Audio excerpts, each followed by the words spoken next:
Good morning, everybody. Yeah.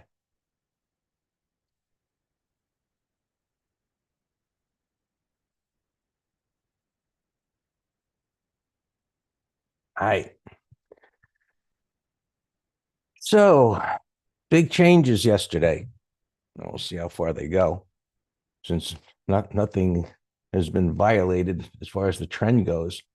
Um, starting out here with the futures. Yesterday, we talked about these wide range bars and how they preceded some kind of correction. I think yesterday's bar suggests it was a correction day. Now we'll see if it turns into a correction week, a month, whatever. Um, but it popped up.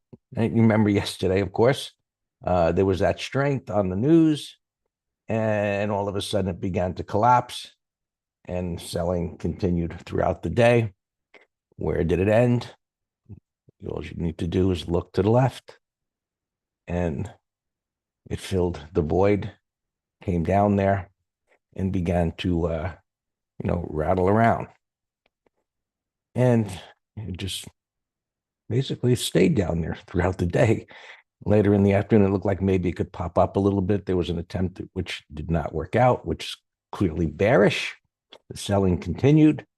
And now, well, this is overnight, which I don't put a whole lot of weight on, but unless you want to trade pre-market, uh, this bottoming tail bar setting up here could set up a trade, pre-market or at the open, since it's been basing here and it's got a void above. You could have a short-term trade if this is what you do. This is a setup. If it could clear those pivots, could be a short-term trade. How high does it go? See that it's got this void. So I jokingly said yesterday in the green room, on the next economic report, which came out and seems like it's a yawner, no big deal. Can you imagine if this turns into a red bar ignored by the end of the day? I said, as crazy as that seems, this market is crazy, but sporadic, erratic, uncertainty, call it what you want, schizophrenic. Could that happen? I suppose it could. We could move it. There's some other news coming, but thing is, when we think of just a random thought like that, right? Like, what if this happened, right? What is the possibilities technically? Are those possibilities there technically that it could happen? And I would say yes, they are. Because when prices come down like this and create that kind of void and then stabilize, and it would be um, a more powerful concept of that possibility if we weren't dealing with pre-market overnight data where the volume is light. Whereas if we had this type of a pattern on a daily chart, especially where prices came down hard like this and then began to consolidate and then prices go back up,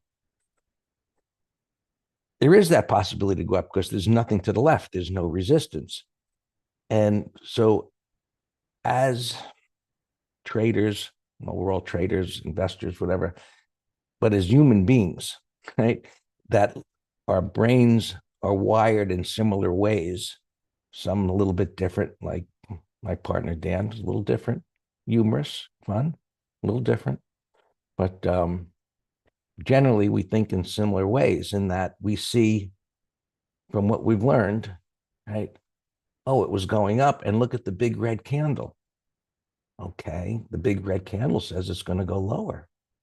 Well, maybe it's going to go lower. We'll see if it breaks down. But if this continues to jiggle around here like this, and look at the, I don't know if that's a real dip. Maybe it was on the news. I don't know. But that kind of bar telling me that buyers are stepping up and rejecting the lower move lower to that pivot. If this opens up, right, the big nasty bar that creates the void, we refer to as the weakest link. So if buyers were to begin to come in, is the possibility that they could drive it up there? Yes, because there's no resistance to the left. Now, that doesn't mean it's going up there. Our job today would be to, on a short-term basis, would be to say, hey, these futures are doing this. Can they go sideways like that? If they clear that okay, they could potentially go up. Well, up to where? Now, there's nothing to the left, but other things will come into play. Like there'll be people out there with their VWAPs and their magic lines and fibs and so on and so forth. There may be some optimized moving average on steroids on the 15-minute chart, some kind of magic information there. Who knows what? Gamma, Vega, Thea, some magic potion. Anyway, we just say, you know what? As long as it stays, the closes stay in the lower half of that wide range bar, it's still bearish, but it's in an uptrend. Let's see what it's going to do. I'm really not sure right now. But if it was to close all the way up there, to be like, damn, that really yesterday was like a crazy day. And now it's all the way back up there, suggesting it could go higher because it's in an uptrend. Common sense. Well, we're just looking at these S&P futures chart here. And we're talking about kind of in a vacuum of what's happening. Now, we'll get to other things, but we're now at a point that we've been talking about for a while that the internals are not aligned. So while we had these points in time like this bar, right, this upside move that would suggest a move lower, we've been talking, these internals are not lined up that provide us a sell setup, a sell signal, breadth and sentiment in agreement. And over the last, I guess this week, I've talked about breadth expanding. I shared that with the green room yesterday, what was in the advisory letter, what needed to happen this week. We needed to see the dogs begin to catch up. And boy, the dogs came in big time yesterday. And the breadth expanded, and now it's up above. It's into this red area, and we have alignment of breadth and sentiment. It doesn't mean it's going to roll over today, but you just, without even looking at this, something went wrong yesterday because of the damage done in the big leaders. There was this giant rotation out of what they were buying. The herd was in those few stocks, and the herd was selling them yesterday relentlessly. Nonetheless, look at the end breadth number from yesterday, where that closed. If this was coming out of a base, a consolidation, and we saw a breadth number like that, we're off to the races, folks. Because we'd have confirmation of a breakout. Whereas now we've got this high breadth number, right? Day-to-day breadth. For those that don't know, this is day-to-day breadth, advancers minus decliners. This line here is the difference between a 19 exponential moving average and a 39 exponential moving average. Is the difference, the separation between those two. So as the breadth expands, like anything, prices expand. As prices advance, right, with speed, the shorter term moving average reacts first because of the calculation. The longer term reacts slower. And if prices move up fast, right, we're talking about AD line moves up fast, this line goes higher. It accelerates. So a week or so ago, maybe 2 weeks ago, I explained that this line being down here meant that the 19 was below the 39. The shorter term moving average was below the longer. And so as the markets are going up, this is one picture or measurement that says the breadth is terrible. Now, if you went and looked at the NYSE, or you looked at the Russell, or you looked at the mid caps, or any other, almost any other index, it was underperforming and doing nothing.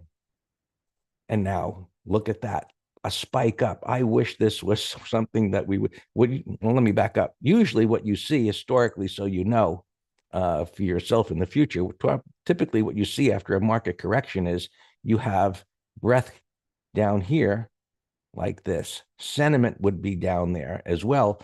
But on the initial move, breadth would go from the low point up to here. There might be a wiggle in there along the way, but it would go up there within a couple of days. That is a powerful buy setup. Okay? So now we've got this move off of the zero, and it's up here. I would assume something is going that went up yesterday will continue to. We'll see what these bank earnings are going to come in at. So lots of earnings reports coming up, and we'll see how this all begins to come together. Unless we have this self set up signal now, and as I said yesterday, it takes a little time for that to begin to kick in. Don't expect it to just happen today. We know risk is increased, period. Why extreme put call numbers suggest reversal is coming and extreme breadth do not? Because historically, Alex, it's the combination of the two coming together. So that has been my experience, just using this information over decades, that one of them by themselves doesn't tell the whole story, whereas sentiment just tells us how institutions and traders feel. Right? They're bullish. Now, how bullish are they? We need a measurement of how bullish they are. And so I created these bands years ago because on a static level, right? If you just look at this on a static level, you know, your line in the sand would be 0.80 and 1.2. And what I found was that in certain market environments, it didn't reach those levels. So this is the put call ratio, right? What this is a 5MA. I created so long ago. It's a 5MA of, so these bands, back up my memory. It's a 100, simple 100 period moving average with a 10% and a 20% envelope. That's what these bands are. Right? Now, this line is a 5-day moving average of this data. And so what these bands do in a bull market, they start to trend up. And I've got this inverted. The scale is actually inverted. You can see right here, inverted scale. So it just makes it more like, okay, if there are more bullish, right, the numbers go lower, which is down here. So I inverted it. So it's like, okay, this reached an extreme at the top. And so this number, what's even there? Why is the breadth determined with the 19 and 39? Well, I don't look at a 40 anymore, David. That was something, you know, my ex-partner thought it was like a little bit of a good marketing thing. I don't care about a 40 MA because institutions look at 50s, but there's nothing magic about moving averages. So the 19 and 39, this is not something I discovered, created. This is what's called the McClellan oscillator. All right. So Mr. and Mrs. McClellan back in the day said this is what they wanted to use. Now, I've looked at decades of information, even beyond what, you know, my times. And I said, you know, this works generally good, but as a standalone, it doesn't work very good as a standalone. But when you combine sentiment with it, it works great as an indication of risk increasing on the long side. Risk could be increasing on the short side, opportunities increasing on the long side when they come together. So it's the combination of the two aligning where, hey, breadth is as a measure of breadth, and it's not, it's a measure of too many stocks getting extended, right? Not overbought, too many stocks participating within the advance. And now you have option traders that are, you know, on a historical level buying hand over fist, that they're bullish and buying call options, which as the markets are going up and breadth is expanding, those option premiums are getting expensive. So the combination of the two tell you that you're in an area. Well, you got different data there. I don't know why you'd want to knock yourself out to build one indicator, but hey, you've got nothing to do on a Sunday afternoon. Whatever. I mean, for some reason, Dan, your mic is on. Let me shut it off. not paying attention. Okay. All right. So that, we can have a conversation about that in the green room one lunchtime if you want. We can go into, explaining all of this. Point is today, we're close to risk has grown on the long side, and we saw that yesterday. Now, what happened yesterday? Well, besides, what's been lifting there, bigger wide range nasty bar on the Qs. Well, why? Why? Because the herd that was all over themselves buying the fangs all of a sudden said, holy shit, these things have gone up a lot. Somebody's going to sell. I better sell before the next guy. And then they all decided to sell together. Google, big red bars. Trends are still up. But to come back from that big, nasty red bar at this point where internals are as they are is not going to be easy as it would have been earlier. Right? Intel, NVIDIA. So things tend to change slowly, right? Meaning buyers don't throw in the towel so fast. So don't get too bearish too quickly because you could get your butt kicked, right? I don't know what's up there. Interest rates up here a little bit. They got crushed yesterday. But look at what happened yesterday. The garbage brought up the rear. So the key here is, do these give it all back? That's what will truly be bearish. So that created a void. Do these give it all back, or to what degree do they give back? That's what we're going to have to analyze over the coming days. This IWM trade or the TNA trade that we did day before yesterday. What an amazing gap up and go. So now this is up at the top of the range. What is it going to do? Was it a one-day wonder? Is it going to fall apart? So that was a good, there's Russell futures. That was a good trade before the close, and it worked out well. The news could have come out another way and maybe not so well. Gold, see what it's been doing. Wild day to day, and silver the same. And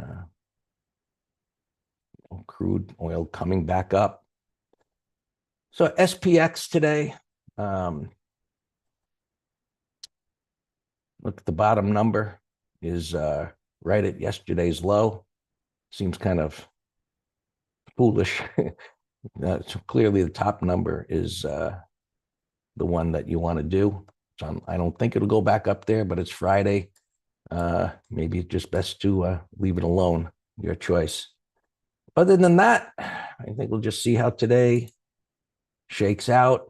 Financials are up there toward the top of the range. It'll be interesting to see how these financials do as these earnings reports coming out. All yours, Dan.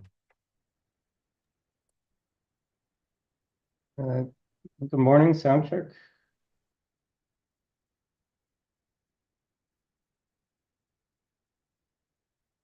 Okay, then yeah, if you can hear me, because Greg, I saw you muting me, which made no sense because my microphone was off. So that means I have the wrong, my Yeti is not on. Give me a second. Yeah, it definitely wasn't off. No, I redid this Zoom, so I expected problems, but we should be good now. All right, let's go. Yeah, that was a nice. It should be better now. I'm on Yeti now. Share your screen. Are you? Yeah, I am. Okay, go ahead. So yeah, thanks for the lesson on internals. That was helpful. These fangs, as Greg is talking, it totally reminded me of how we warn when you're chasing the herd like this, I say you're getting on board a moving train, particularly without a continuation pattern, and you better have your eye on the exit door. It's that musical chairs game. And that's I think exactly what happened. Musical chairs. So we did a couple nice call spreads. And look at this cues we did, breakout failure with pre-market data, took out 15-minute low, and then the musical chairs started, relentless. Uh, Alarms here. GNRC. So we sold half yesterday. My up alarm went off at 150, so that looks great. All time frames. CRBG were long calls. I had a low alarm go off, but I don't trust it. It's this one print right there, so I'll make sure that's not gapping against us. Low G, we're still in short. My low alarm went off, so we can tighten the stop over this little base from yesterday. And that's it on alarms. AER finally kicked in. We sold half of that. So yeah, look at Meta down $14, more selling here. Look, this is a perfect picture of if the market didn't close at 4 p.m. Look at this downtrend. So there's more selling going on there. Tesla actually got, I don't know what firm, but had a absolute sell rating on valuation. And I respect brokers who do it when it's time with technicals. I know that's not their line of work, but Wednesday we talked about big bars. Look at the size of this bar. I'm not going to go back and look, but this could be the biggest bar in the stock's life on a daily chart. I don't know, go look. But in terms of this data that we can see, I mean, this dwarfs it, dwarfs. So, yeah, so as Greg said, coupled with the internals, they're going to have a hard time recouping these. So, Greg, we're light of inventory on particularly weekly options trader. And I know we were focused on one DTEs yesterday, but a number of these patterns, let's including the Qs, 30-minute low. Let's put on another one for next week. I mentioned yesterday there's tons of stuff out there, but you got to go out another week.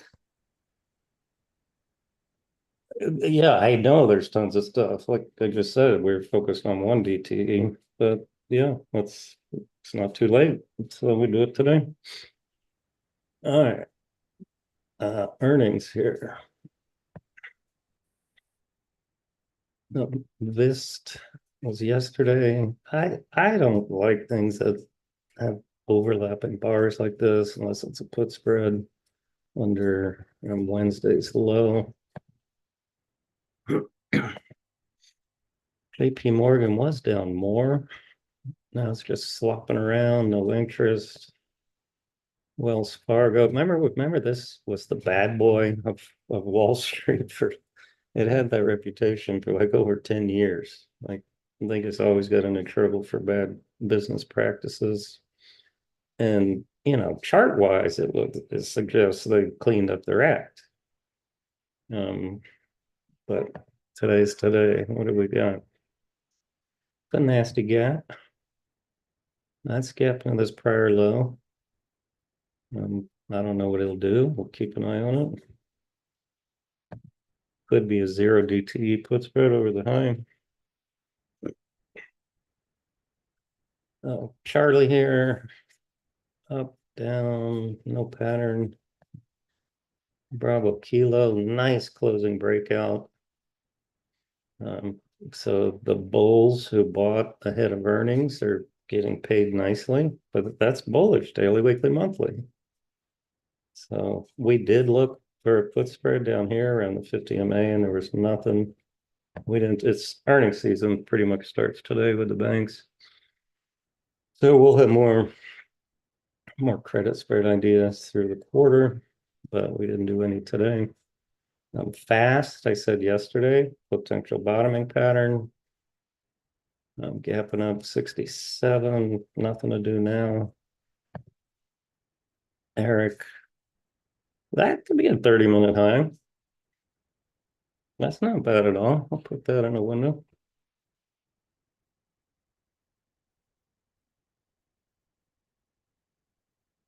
All right, Starbucks here. I have in the middle chart, climb on major support. So that I like for a bounce, target maybe 76. And then play it by ear, but I'm not going to chase this gap. Cenex, Sam mentioned that yesterday. Nice buy setup, 180 reversal. But 15 minutes is extended. SRE closing breakout. Multi-week consolidation looks good. MSCI, no rush, but it's consolidating above the 2050. Garmin, Greg mentioned the last 2 days. And yesterday was our entry. I'm not going to chase. Charter. Sloppy. Tallow. Tallow. Higher low bottoming pattern after deep retracement. That would be a nice 1, 2, 3. Alta, I mentioned yesterday, a bottoming pattern. We shorted a 387 put spread for next week. So the gap up will help us. CSGP, Alex mentioned bottoming pattern. I'd say 30-minute high. But ideally a 1, 2, 3. Good. I mentioned this as a possible call spread, but kind of neutral right now. Target, sloppy bottoming pattern. There was no juice though for put spread. Sandal, I think so. Pot stock, a nice 2-day rally. Yeah, all three of these are pot stocks. Now, let me look. Cron, I kind of like this the best if you were to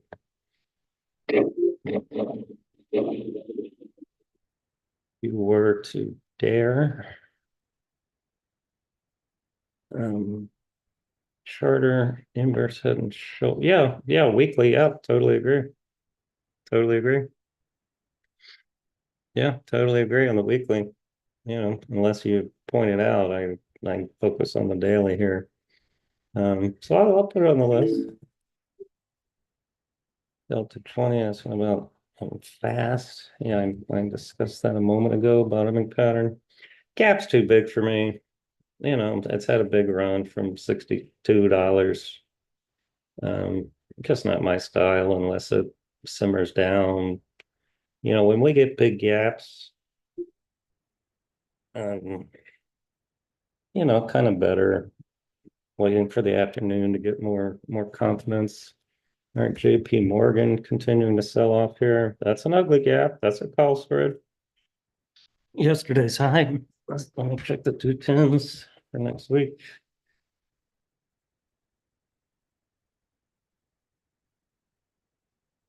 But we don't trade earnings stocks in the first 5 minutes because they can whip around crazy. But the 210s right now, if they're even open, yeah, they are open. Only 52 cents naked. All right, this Starbucks. Let's wait for a gap fill.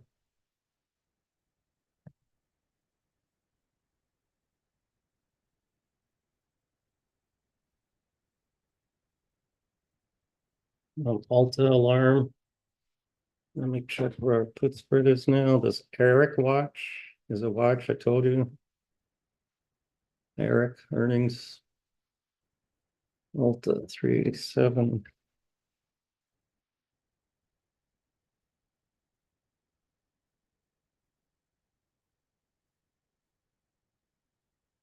I don't know if this is open yet because these are still spreading.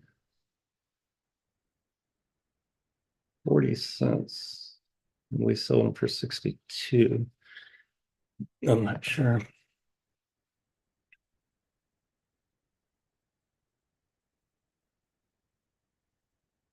Tick rally to 1,000. That supports the bull case as of right now.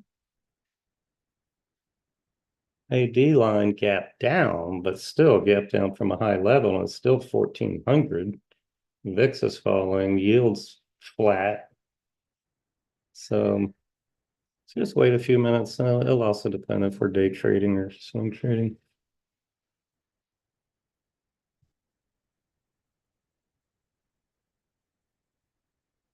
Don't have many alarms going off though. So relatively quiet, which is typically the case after a big old day. Yeah, looks higher. And I'm not crazy about it as a swing because of this, but or at least start off. Dave, hey Mark, your drop down. Mark here is the one giving me Charlie Lima. Just change your drop down, change it to everyone, please. All right, so even though the Q's popped just a smidgen on the 5-minute chart, it's still in this base. So still not excited about anything right now. And I said yesterday into the close with this that I actually liked it to stay here. Because then I think I said today, 30-minute high or low, we'd be prepared to trade either way for a day trade. All right, low G stopped out, trail stopped out at a nice gain.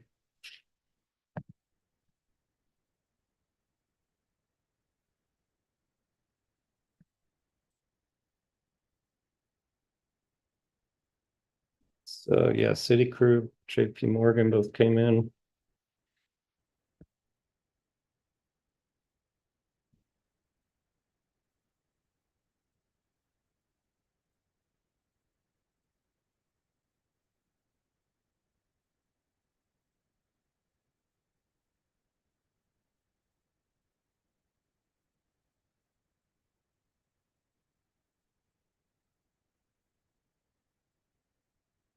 Low G. So XLS actually holding well in light of JP Morgan and Citi tanking here. I looked up, expected it to be worse. It's above the open. Bullish 15-minute bar so far.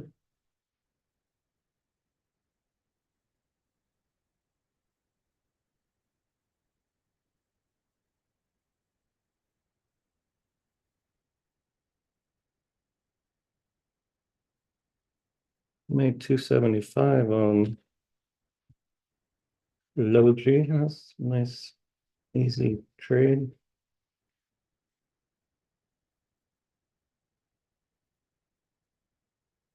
YouTube, Duck asking about Avgo 10 for 1 stock split. Uh, oh, you're saying they just announced it? But I could not imagine they would halt it for news like that, but it's not moving. Yeah, it is moving. It's just, I guess, I don't know. It is moving. But yeah, I mean, there's no pattern now. So news just brings us to a pattern. But I see absolutely nothing to do here. In fact, I'd short calls under a 30-minute low just because of the weakness and semis and the Qs. Yeah, I'm still bearish here. Let me check the juice bar here. Oh, that's semis. Well, we can do semis and Qs. Qs 504 and change.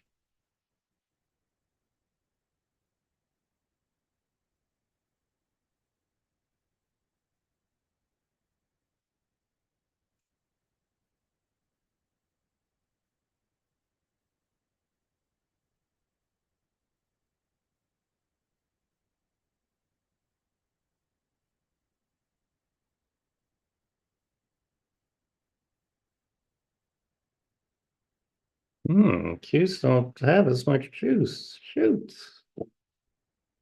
There's not enough for a call spread. Wow, we nailed it yesterday, though. Um, yeah, I never triggered Garmin.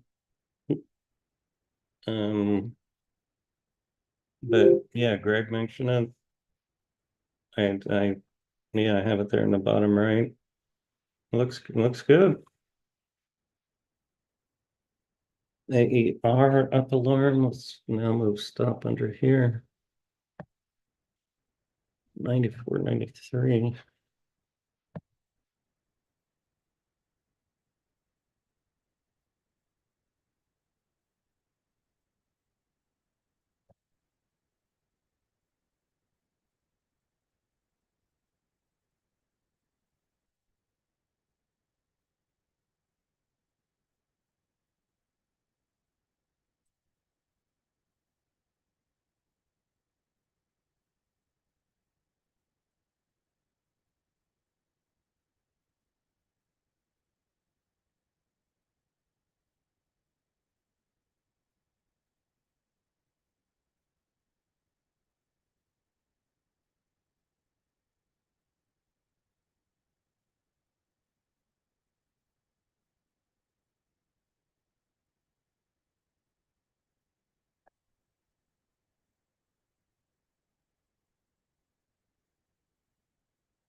Yeah, Eric.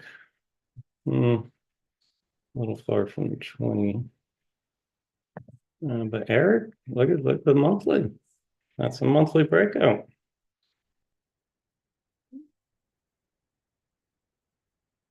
Eric looks good. Let's just see if we can get a better entry.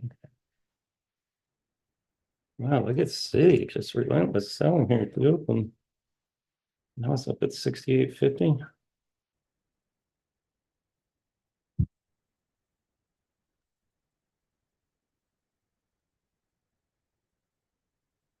Morgan, nothing.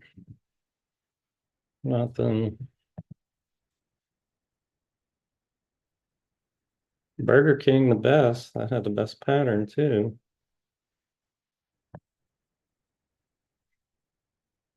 S&P looks like it should be able to pop up here above the high of the day. Yeah, looks good.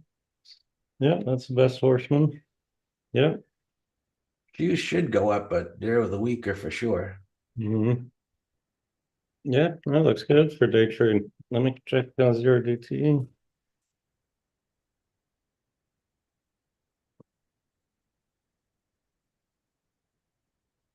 555.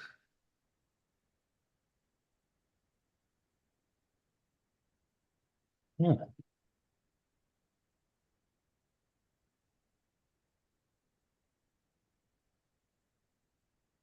555's naked are only 24 cents. If you went 556, which is a little too tight for me, 40 cents. Citigroup got destroyed.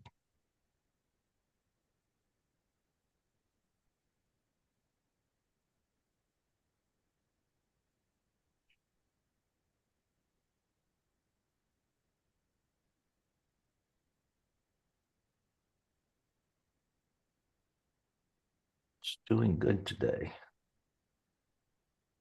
Energy. Fast and L gapped up big. Nothing to do now, but definitely keep an eye on it. That looks like it made a bottom. Yeah, we were talking about it pre-market.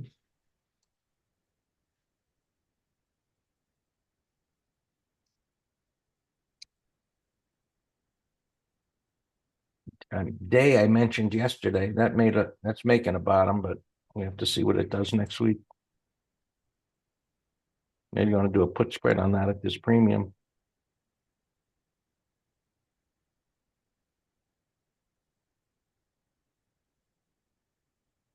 WW Granger making a bottom. GWW.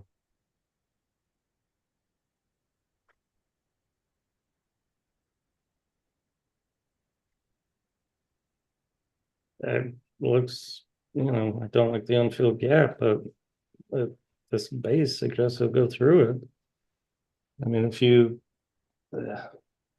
For a put spread, I don't have to go through it. no, right. I thought you meant directional too.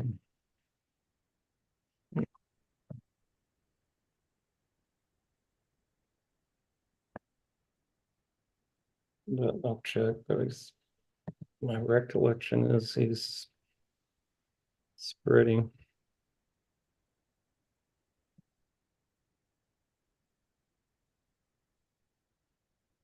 Hydrogen making a bottom.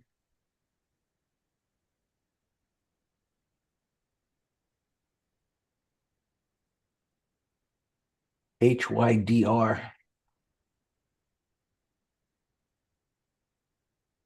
We could do a small position just based on the weekly chart.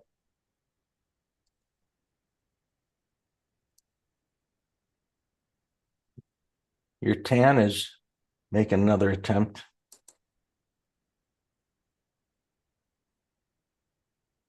Well, you're chasing. Yeah, I liked it right here, and the gap messed it up.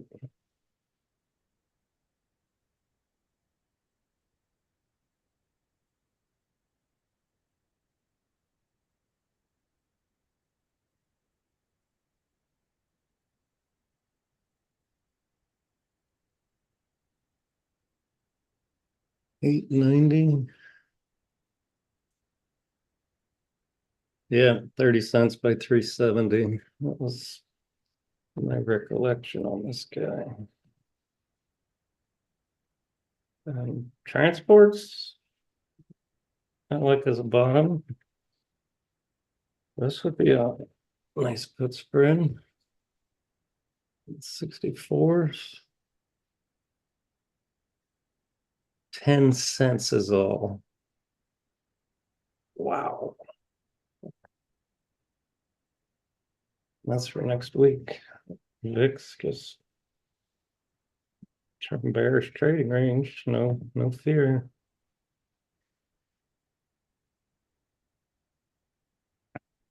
I think Greg tried to get me out of my 4 long GNRC yesterday. Knew it was going higher. All right, but so Greg, The one I told you to sell at 100. yeah. Well, so now sell it. Well, we had this talk yesterday. I gave it as a core. You don't like cores, so we sold half. So if we're switching back to a swing, then yes, let's sell it right now.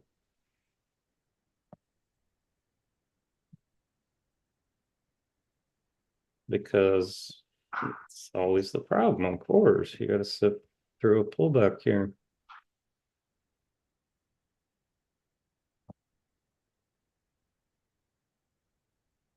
So let's sell it. Big rally into resistance.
150, 188. That was a typo.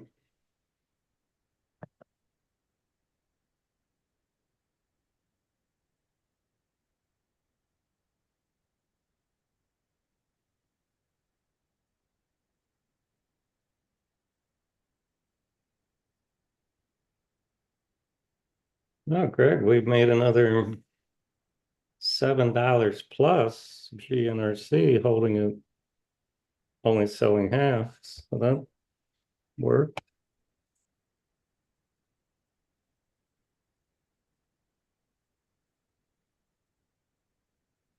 Did you post? Usually post in the room the whole thing. Open GNRC. I see it. Copy. Right. You told me to sell half. Debit. Yeah, so it was like a $8 plus gain, right? Yeah, 751.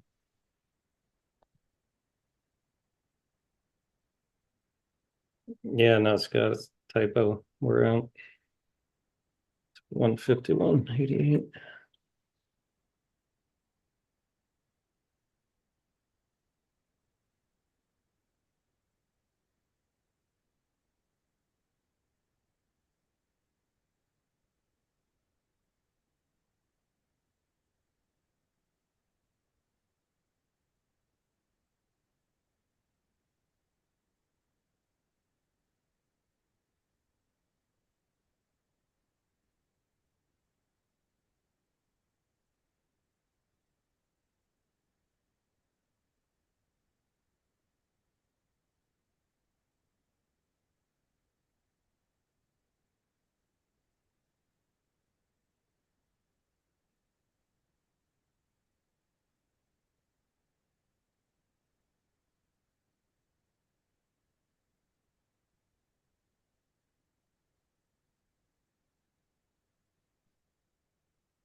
You're at W moved up. There's no juice for put spread, but nice day.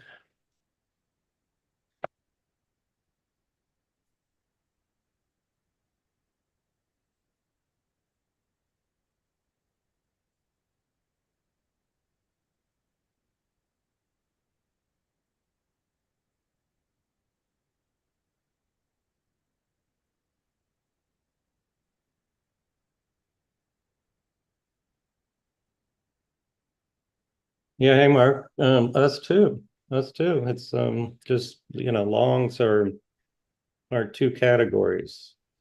Day trades, or they're just fit the category of they're bullish enough and unique that they're kind of on their own page, which I have not found any of those yet.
Anthony on YouTube's asking me about Starbucks Gap and Crap. No, Gap and Crap, Anthony, refers to something that's been going up, maybe even being extended. For example, NVIDIA, a couple of weeks ago, up, it gaps up and it crapped out. Starbucks is down near prior support and after reversal gapping up.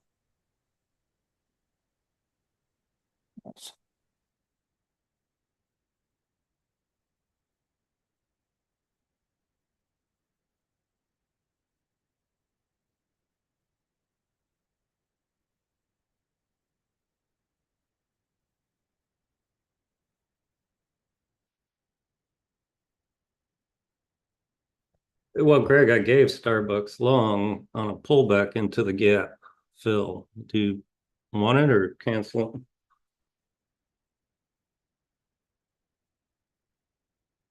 with the internals the way they are?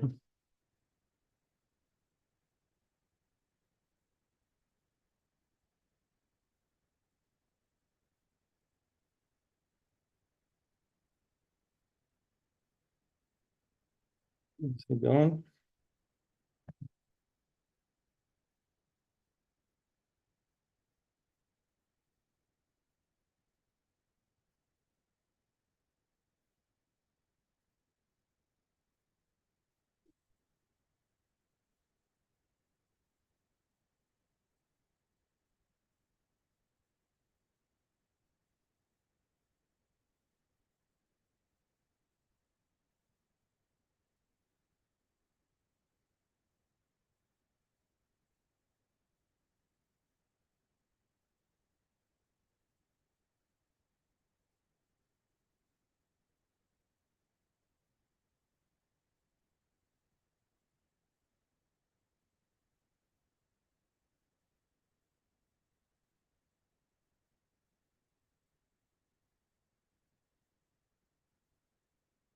Yeah, cues and spiders, we said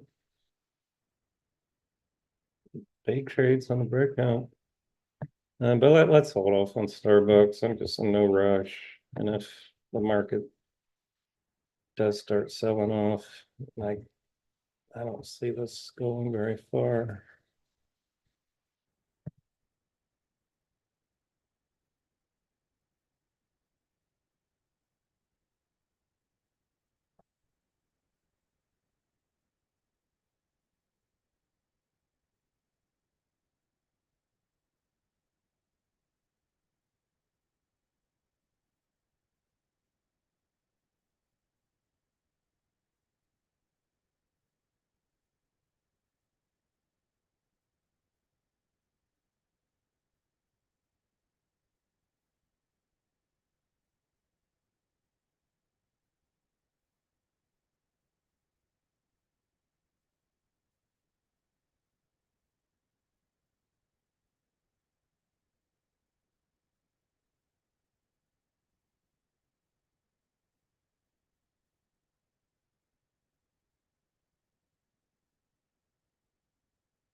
S&P's trade worked out nice.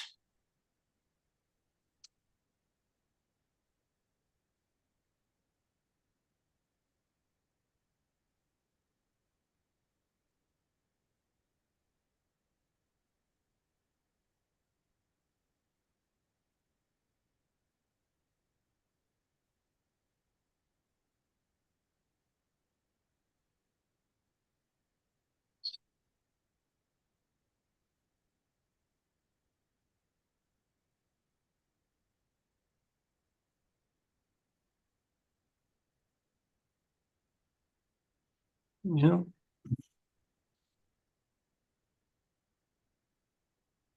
So, you know the drill. We don't don't want it to go beyond 50% based on this power. I think it's going to.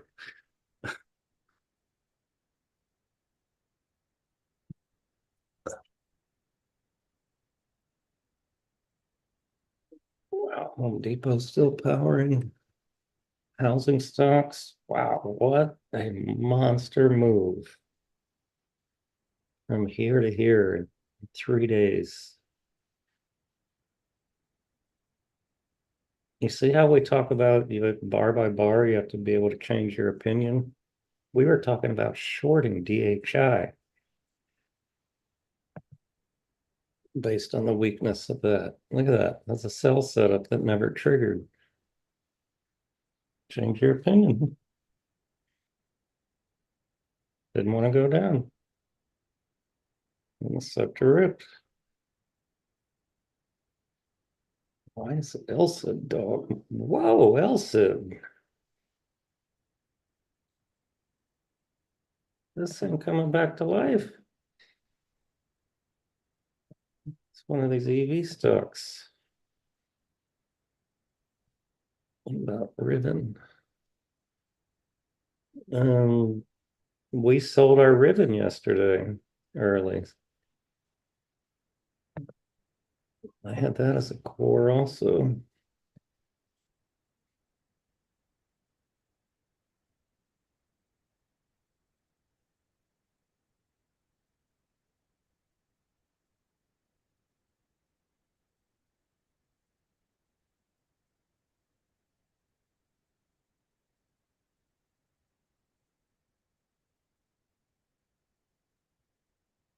Is there some kind of a trader pivot line or VWAP up here? There's a pivot on the S&Ps.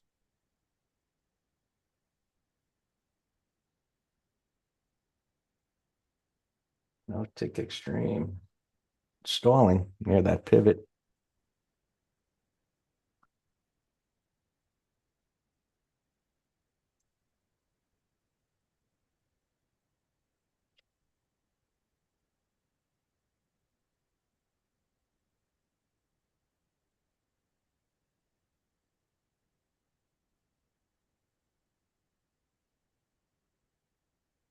TTWO is forming a buy on the weekly chart. We were looking at patterns like this yesterday.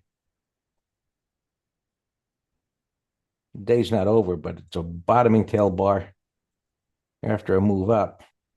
And the daily's in a downtrend. So I'd like to see next week this goes sideways or maybe pull back a little bit. We'll see if it does it.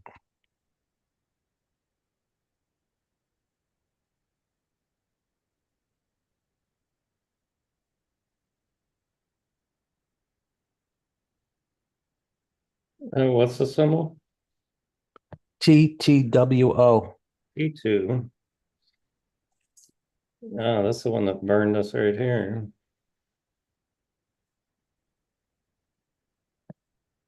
Interesting. Hey, you're Uber. 1, 2, 3. That looks fantastic if it closes like this.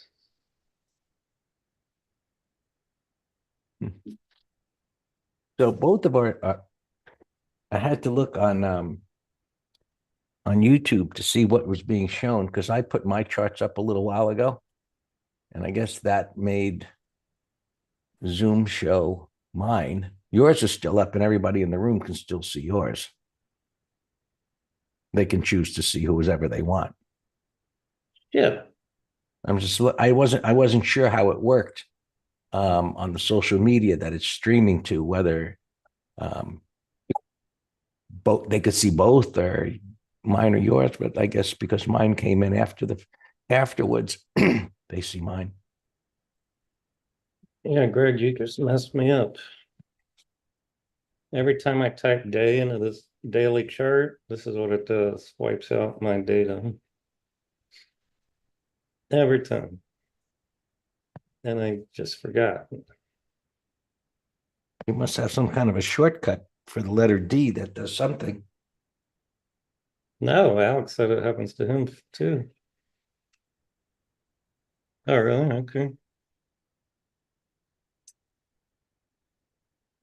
All right, you know what I'm gonna do instead of creating a new chart? I'm gonna X out of here.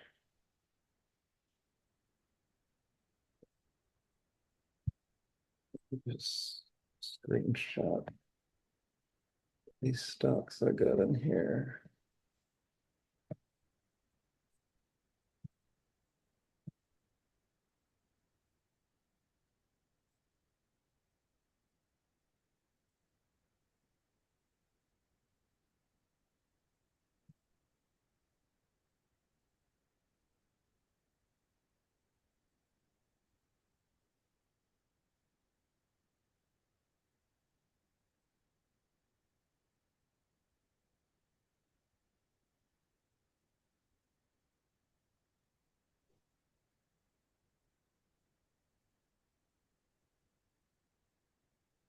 Uh, oh, it's that simple. Switch to another time frame and back. Just remove the hotkey if you don't use it. It's the easiest thing to do. Well, it's couldn't be a hotkey because I'm just pressing the letter D. I'm not hitting an Alt or Control or. Doesn't matter. Hotkey can be set up that way where you don't have to. Well, I surely didn't do anything. Well, So, and we know you have special powers over technology. Roberto, have fun. Have a great weekend.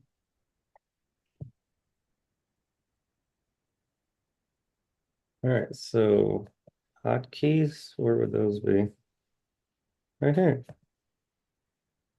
Um, commands. Okay, but I don't see a letter. Customize. I don't see any letters where I see the word letter D. So I had this experience in the last couple of weeks using Dragon, naturally speaking. Every time I would press the letter D, it would open up a outside box and would mess me up, like for transferring data.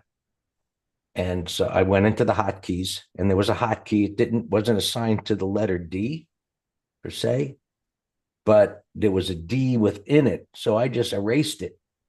Right? It was like a press control something, but I was just pressing D, and it would open the box. It was a pain in the neck. So I just removed the whole thing. Well, I don't know what to remove. I just showed you my hotkeys. Well, no, I couldn't see anything, Dan. On Dan's screen, I see your picture. You'd have to show Alex because you guys use that platform. I don't know anything about it.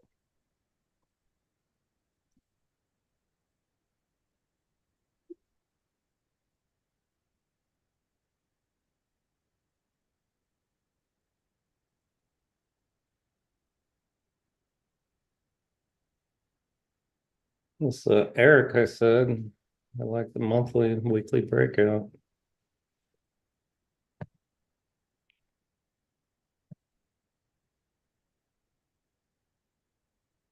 Uh, Uber.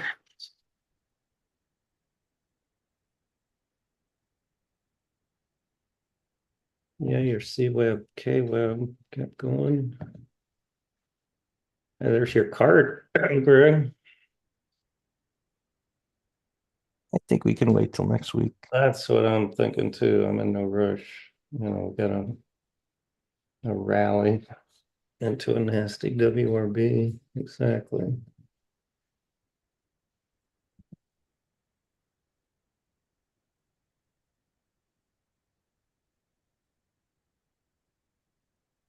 Your Boyd, Alex, I liked yesterday. That's still cruising. Schwab had a beautiful 1, 2, 3 yesterday. Garmin were out, but still, no, not Garmin. Mixing that up with GNRC.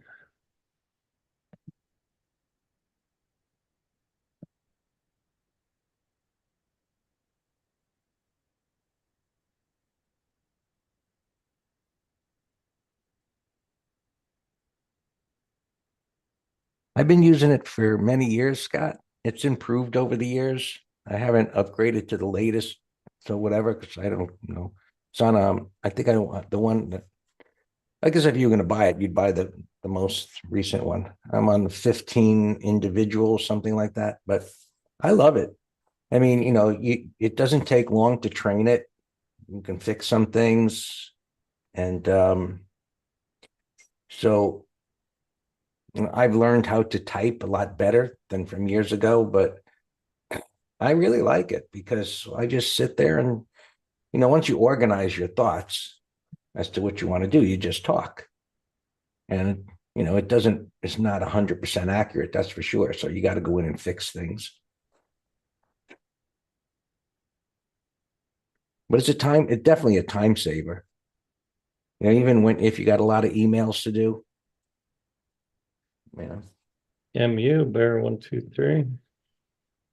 Hilton, Bear Sandwich. Wow, hotels remaining strong.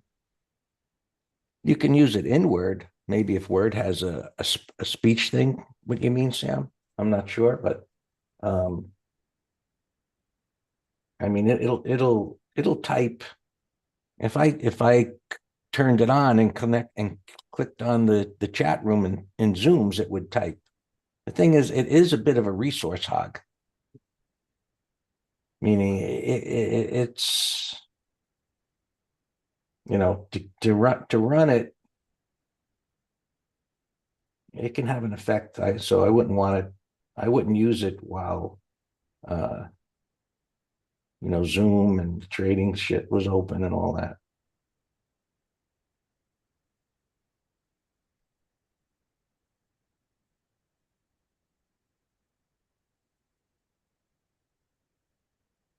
I've been using it for probably 15 years.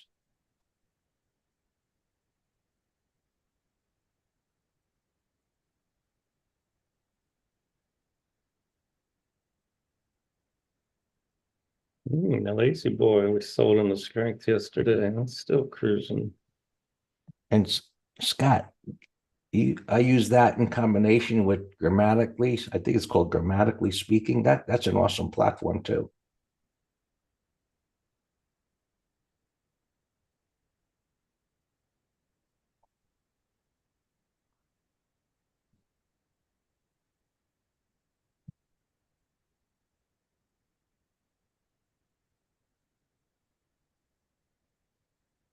Yeah, I like this HPE for Monday.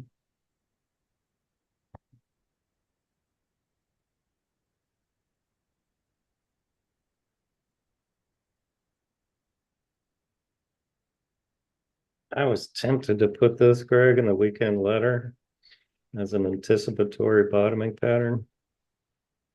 And wow, that exploded.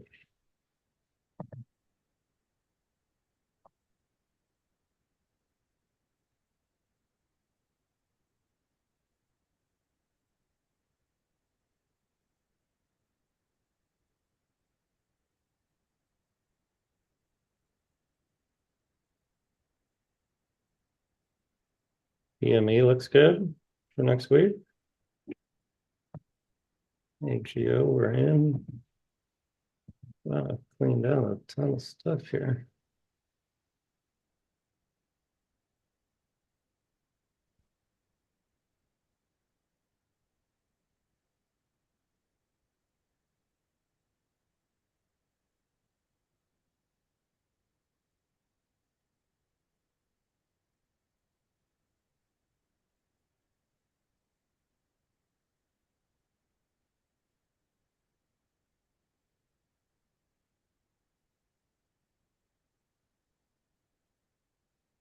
You CSGP, I think that's Alex. I like it if it closes like this. I'll set an alarm 75, 75.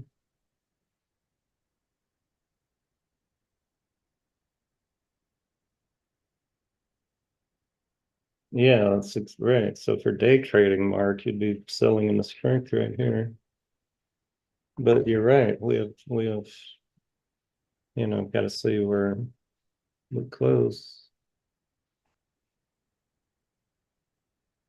I would love to close with top and tail. Then we'll have 1, 2, 3s galore.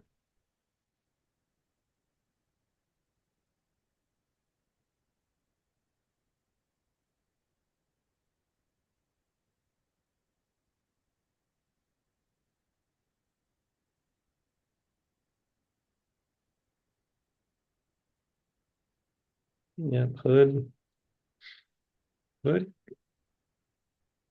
short watch.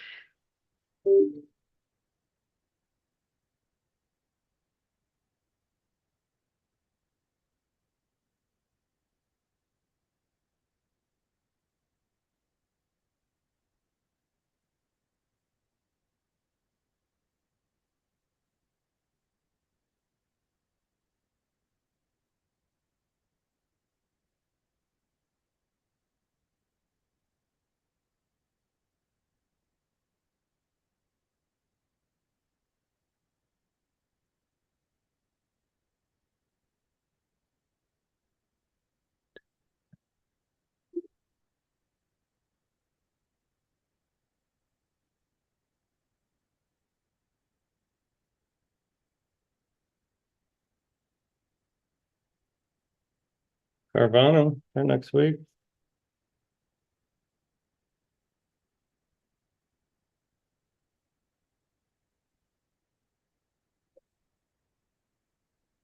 This Pepsi had earnings yesterday. I was hoping for a 1, 2, 3.